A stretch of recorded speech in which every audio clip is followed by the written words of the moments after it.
gather your party before venturing forth.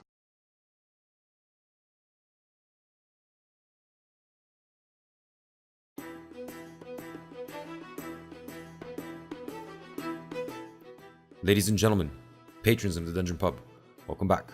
I'm your humble bartender. This is part 3 of the Fighter review, and this one is gonna be kind of strange.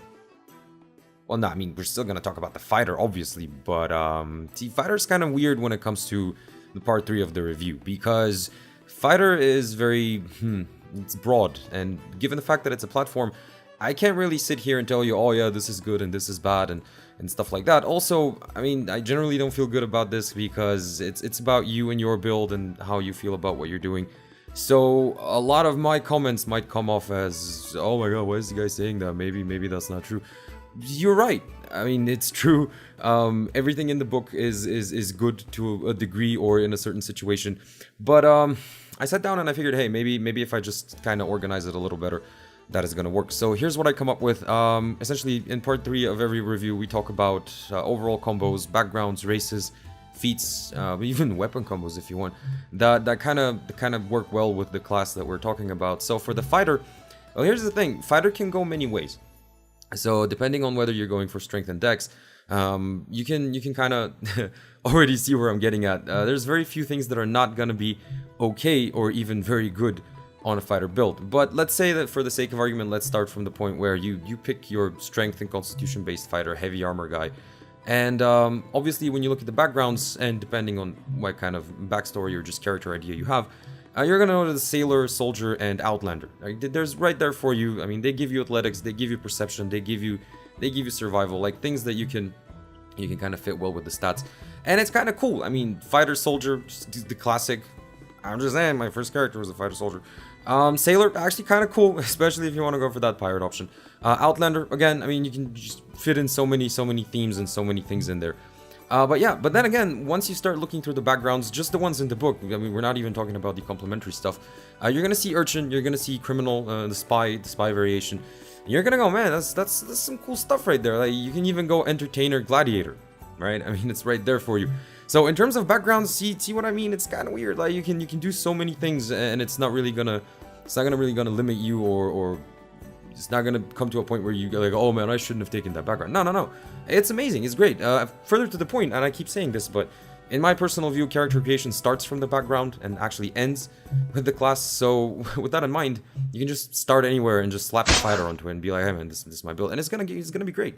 Especially if this is your idea, if you put some passion behind it.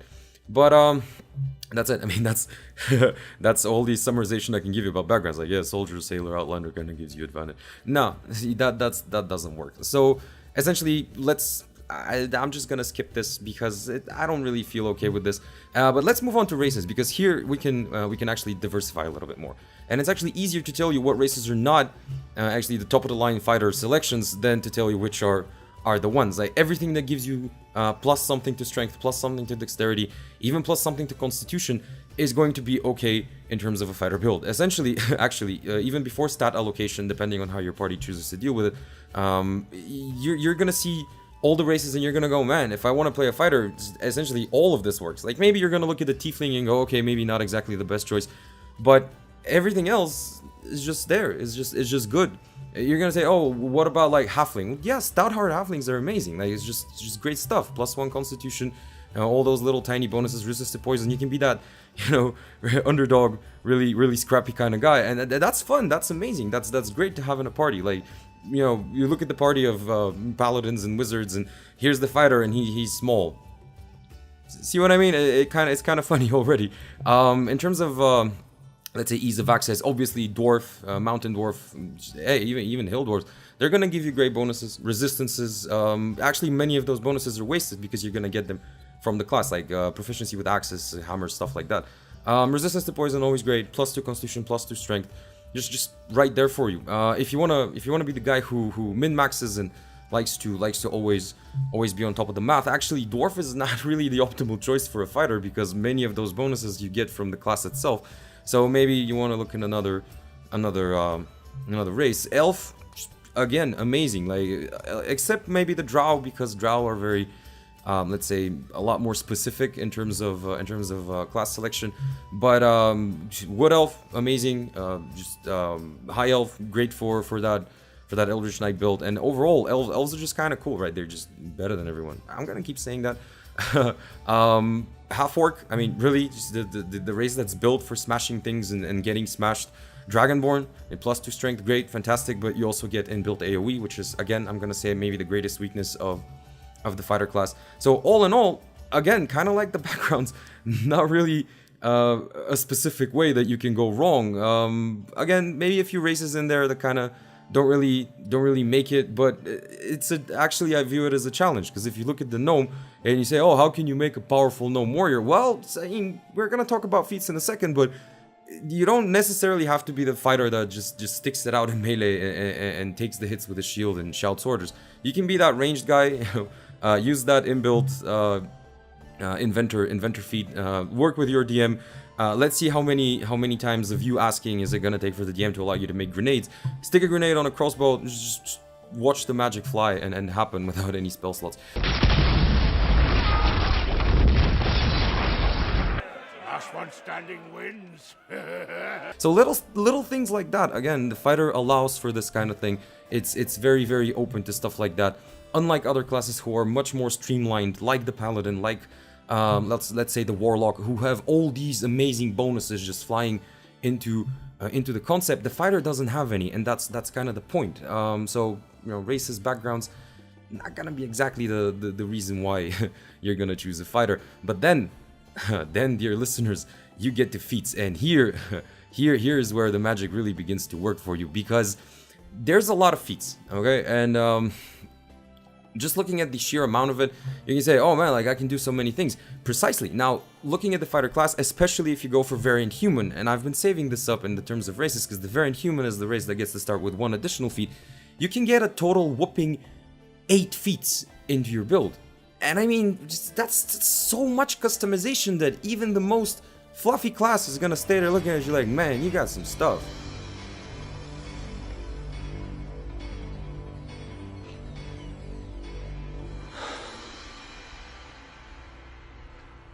I know Kung Fu. Show me. And you just can't pass that by. It's unbelievable. It's great. So what is your concept? What kind of fighter would you like to be? Okay, yeah, that's amazing. Here's a bunch of feats for you. If you want to be ranged, a bunch of feats. If you want to be melee, a bunch of feats. You want to dual wield? Fantastic. Here's a bunch of feats. You want to be, just, I don't know, unarmed? There you go, man. A bunch of feats. You want to be, I don't know, a pacifist even? There's nothing in there that can limit you into what you're aiming to do. But to be a little bit more concise, let's say that I generally kind of did that a long time ago, because the first time I played D&D, I just wanted to push it to the limit. I wanted to see exactly how much you can break the rules, how much you can bend, and I kind of derived 3 categories of feats for every character that was on the table, including my own. And essentially what I came up with is this. You have the main feats. Like, these are the feats that you can build your character around. Like, without this mechanic, your character's probably not going to be as effective as you'd like it to be, or maybe just doesn't fit your idea of what you want to roleplay or what you view yourself as. Then you have your complementary feats. Like, these are things that if you can and you take them, you'd be amazing. But if you can't, then hey, you know, that's okay. You know, magic item can perhaps do that for you, or some kind of a inbuilt mechanic in the game that you're not using enough. And then we get to category 3, which I have you know, dubiously named "Really, you got all your stats correct." Now, this is essentially because after you get your stats to where you want them to be, it's like you get to a point where you take your feats and you take your main feat and you maybe even take a complementary feat, and maybe you get to level 11 and already you've played so much with this character, and then you get to level 12 and you get another increase and you're like, man, I got all my main feats and complementary feats are great and all, but maybe I should try this. And then you look at your abilities and you go, oh yeah, that's I don't need anything. I don't need more intelligence. I don't need more charisma. So all right, let's go for, like, I don't know, commander or something. And everybody on there was like, oh man, you sure want to do that? So that's how far it can literally go with the fighter. So what are the main feats? Well, essentially, the way I see things, the main feats regarding a fighter are going to be the ones centered around your main attacking capacity. So if you're dual wielding, you're gonna want that specific feat. If you're two-handed and you have that heavy weapon, even if you don't start off with it, you're gonna want great weapon mastery, just because it's gonna fit so well. It's gonna allow you to do more things based on what you already do so much in combat. If you want to be that ranged guy, you're looking at crossbows and you're going, oh man, like I have multiple attacks, but crossbows need to be reloaded. There you go. Like take crossbow expert. It's gonna unlock the entirety of your character to follow. You're looking at bows and you're looking at sharpshooter and you're like, oh, it's like a lot of these bonuses are great. Yeah, exactly. Just go ahead, just take it, play with it, and it just unlocks so many things that your character is gonna be able to do in the future. So in my view, depending on your build, depending on what you're going for, maybe in terms of see, there's two ways you can arrive at this point. One is from your concept, like you're looking at your character in your mind and you're saying, oh, okay, yeah, my guy has to have a shield, he has to be this protector guy, he's the kind of person who'd, just be the vanguard, let everybody else stand behind. Then you look through the feats and you're going tough. Your hit point maximum increases by an amount equal to, okay, that's great, I can take more hits. Then you're looking at something like resilient and you're saying, okay, yeah, fantastic, that allows me to sustain myself in combat more. Those are complementary though. See, the thing is, you want to look at Shield Master, for example, because Shield Master grants you 3 additional ways that you can use that, big lumbering piece of metal strapped to your left or right arm. And that's the idea. That's a main feat, because it's going to unlock more things that you can do. Later on, if you don't see anything else that's interesting to you, then you can take Tough, you can take Resilient, you can take, little things like, let's say, I don't know, Inspiring Commander, or just fluffy things like that, maybe even Observant, stuff like this. But for your main, let's say, avenue of operation, for your main speciality, and because the fighter has to have one, or just none, I suppose, then this is what you're going to look at. And again, stuff like, let's say, Crossbow Expert, again, just unlocks your things, Great Weapon Master, dual wielding, 2-weapon fighting, you kind of get the point.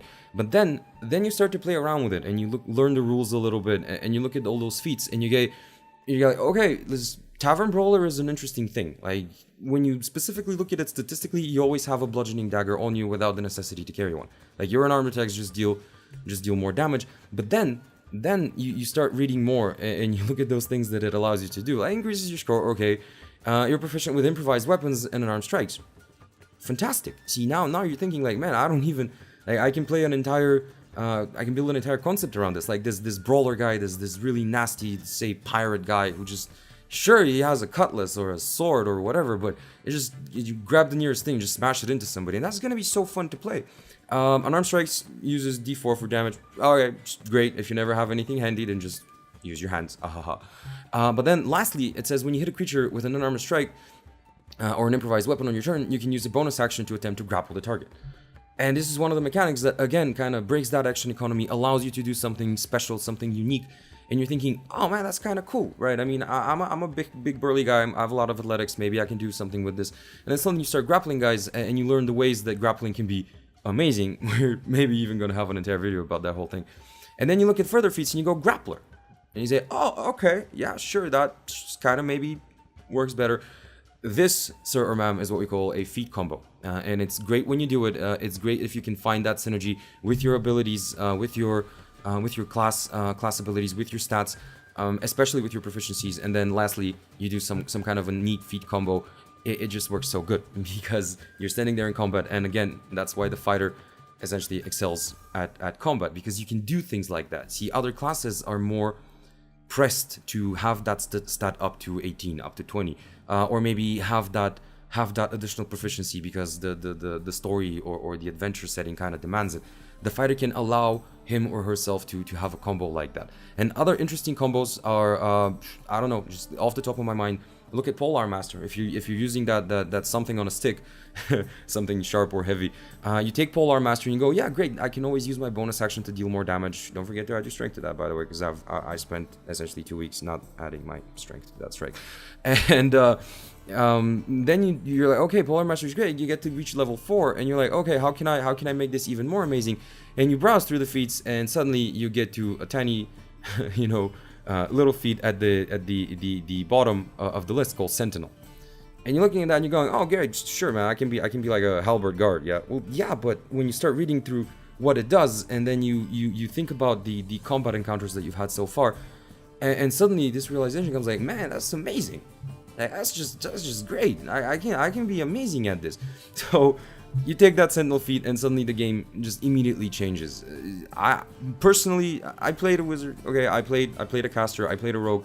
I played pretty much everything that the game has to offer. I mean, I would play more if more people in our group want a DM, but I can say for sure right now, you feel free to take this personally, or just say that, oh yeah, that's just your opinion. But no other class in the game can allow you to do this. Not a wizard with his just infinite amount of spells and rituals.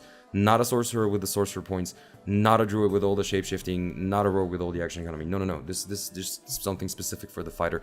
So yeah, now that we have all of that, just sheer maybe borderline renting out of the way, think about it. What is your combo? What is your idea? You want to be that samurai guy who specializes in just fighting with that single one weapon, and you're gonna take all the necessary feats to make that awesome, but you know that's gonna leave you a lot of space for just stat improvements, and you're gonna be, you know, zen and follow the bushido, or maybe just maybe you want to be that nasty guy. You want to be that pirate guy who's just really I don't know, just the words honor and fair are not in the dictionary at all. You've always run away from a fight. Have not? You have so. Have not? You have so. Have not? You have so, and you know it. Have not, slander and calumny. I have only ever embraced that oldest and noblest of pirate traditions. I submit that here now, that is what we all must do. We must fight to run away. Aye! And you're gonna take Tavern Brawler, and you're gonna take Grappler, and you're gonna take like little things like Resilient and Tough, and just be this nasty melee guy. Maybe you want to be ranged. Again, like some people like to crunch a lot of math. I like to crunch some math. I'm not saying that's a bad thing, but I don't want to go overboard with it. But essentially, when you do the math, the fighter can out ranger a ranger. It can out paladin a paladin. If you do the right combo, if you do the right statistics, you have the right equipment, you can just be the top of a lot of those, let's say, damage per turn, or damage that you can absorb, or just sheer, let's say, control potential.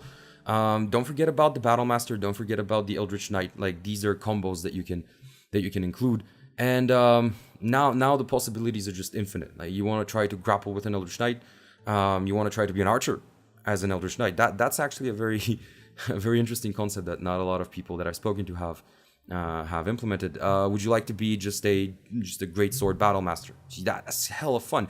But even better, if you want to go one step further, go for that ranged weapon, or rather the reach weapon. Go for that something sharp on a pole, and now you're essentially just cooking with gas, because so many things work in your favor, so many maneuvers and so many choices that would otherwise not really be okay. They're not gonna be even remotely optimized for what you're doing, suddenly become so good, and party members are happy.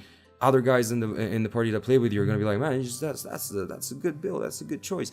And if you're one of these guys or girls who are just stepping into things and you want to have something that's slightly off the regular, you know, threaded path, but you still want to have the feeling of a fighter, there you go. You can always customize into some degree. Actually, when you think about it, a battle master, just take all the, let's say, social feats, like again, you know, inspiring leader, or you know, stuff like, I don't know, dungeon delver and stuff like that. You can build an entire concept for a character around these little additional supplementary feats, like observant, like you know, I don't know, mobile. Again, dungeon delver just gives you all these bonuses that are so situational. And yet you can make this background, this old grizzled veteran adventurer who's been to places and has seen things, and you know, and it just works so good. So that's it. That's the entirety of the fighter class. This has been really fun. Like, I don't remember the barbarian being that fun, but again, just don't listen to me, or I mean, do, but not in this particular moment. Just fighter is amazing. I'm really happy we could establish this. Next upcoming review is going to be the Ranger. It's going to come as soon as possible. To be fair, I'm going to say it right now, because maybe not everybody's going to be still sticking around at this point. But if you are, number one, thank you for being amazing. Just a great guy or girl. Number two, I've never really played a Ranger, and that's kind of sad. So I'm gonna sit down. I'm gonna read all about it. I'm gonna actually make some tests, some test builds. Maybe just roll around a few dice, and that's gonna come as soon as possible. I'm also right now actually working on the late hour show that's going to be aimed at dungeon masters, new, old, just run-of-the-mill, amazing, not so amazing. If you want to learn, if you want to have a discussion, if you want to have a dialogue about DMing and the vastness of the hobby and the art, actually, I'm just going to say it right now, then just welcome to the forum, welcome to the comments, welcome to our email address. It's going to be really fun.